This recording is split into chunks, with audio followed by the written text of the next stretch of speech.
শীতের সকাল, সঙ্গে এক পেয়ালা গরম চা। সেই চায়ের আড্ডাতেই উঠে আসে বিভিন্ন রকমের আলোচনা, গল্প, সমালোচনা। ঠিক রাজ্য জুড়ে যখন এসআইআর আবহ চলছে, সেই এসআইআরের আবহেতে কি অবস্থা জলপাইগুড়ি জেলাতে, কি ভাবছেন সাধারণ মানুষ? ঠিক চায়ের আড্ডাতে সেই এসআইআর নিয়ে কি আলোচনা বা কি সমালোচনা চলছে, বিভিন্ন রাজনৈতিক দলের তরজা সেটা কিন্তু তুঙ্গে। এসআইআর নিয়ে মানুষ কি ভাবছেন, কিভাবে চলছে এসআইআর প্রক্রিয়া এবং এসআইআরের সুদূর প্রসারী ফলাফল, সে সমস্ত কিছু নিয়ে চায়ের আড্ডাতে কি বলছেন মানুষ। আমরা কথা বলবো জলপাইগুড়ির ধূপগুড়িতে, এবং ধূপগুড়ি শহরের প্রাণকেন্দ্র ধূপগুড়ির ডাকবাংলো চত্বর। সেই ডাকবাংলো চত্বরে চায়ের দোকানে আমরা দাঁড়িয়ে রয়েছি, এবং সেখানে যে চায়ের দোকানে যারা আড্ডা দিচ্ছেন তাদের সঙ্গে আমরা কথা বলবো, কি ভাবছেন বা কি বলছেন তারা। হচ্ছে ভালো কথা, এসআইআর হচ্ছে ভালো কথা। 2002 সালেও এসআইআর একবার হয়েছিল, কিন্তু বিষয় হচ্ছে যে এই এসআইআর ফলে যে সংখ্যা মানুষ মারা যাচ্ছে আতঙ্কিত হয়ে, এর দায়ভার কার? শুধু সাধারণ মানুষ নয়, অনেক বিএলও আত্মহত্যা করছে এসআইআর কাজের চাপে। এবং নির্বাচন কমিশনের যে একের পর এক যে নির্দেশিকা, ওনারা ঠান্ডা ঘরে বসে নির্দেশিকা দিচ্ছেন, এবং এর ফলে বিএলওরা থেকে শুরু করে সাধারণ মানুষ আতঙ্কিত হচ্ছেন এবং মৃত্যুর মুখে চলে যাচ্ছেন। এর দায়িত্ব নিতে হবে। দিন ধরে এইখানে এসে এখানে ভোট দিচ্ছি, সব কিছু করছি।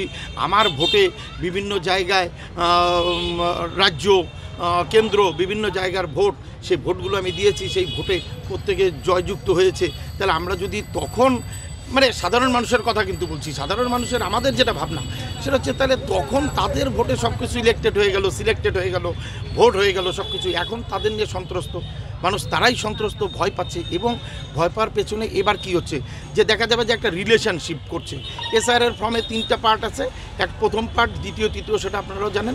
এবার কেউ যদি দ্বিতীয় পার্টটাতে সেকেন্ড পার্টে যদি না করতে পারছে, তৃতীয় পার্টটা যখন করছে তখন বলে দিচ্ছে। কোনো সময় তো আমরা শুনতে পাচ্ছি যে ইলেকশন কমিশন থেকে বলছেন যে আপনি প্রথমে বললেন যে রিলেশন কার কার হবে, বাবা মা, ঠাকুরদা ঠাকুমা, এখন আবার দাদু, এখন আবার দাদু দিদা, আবার কেউ বলছে দাদাও হবে।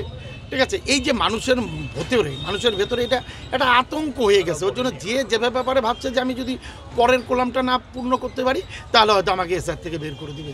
কিন্তু এটা ভালো উদ্যোগ, আমরাও চাই। দেখুন, সাধারণ মানুষ হিসেবে প্রথমেই ভারতের নির্বাচন কমিশনারকে সাধুবাদ জানাই। এত সুন্দর একটা উদ্যোগ নিয়েছেন। এর আগে 2002 সালেও হয়েছে, এবারও হয়েছে। এটা নিয়ে তো কোনো ভয়ের ব্যাপার নেই। বিষয়টা হলো অবৈধ ভোটার থেকে শুরু করে, মৃত ভোটার থেকে শুরু করে শিফটেড ভোটার, সেগুলোর বাছাই হচ্ছে, ছাঁকনি হচ্ছে। এটাই হলো বিষয়।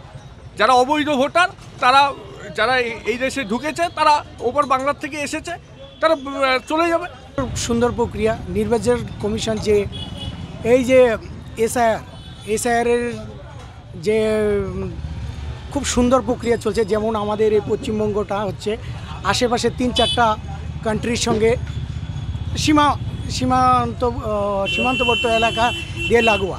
সেখান দিয়ে অনেক অনুপ্রবেশকারী আমাদের এই পশ্চিমবঙ্গে ঢুকেছে।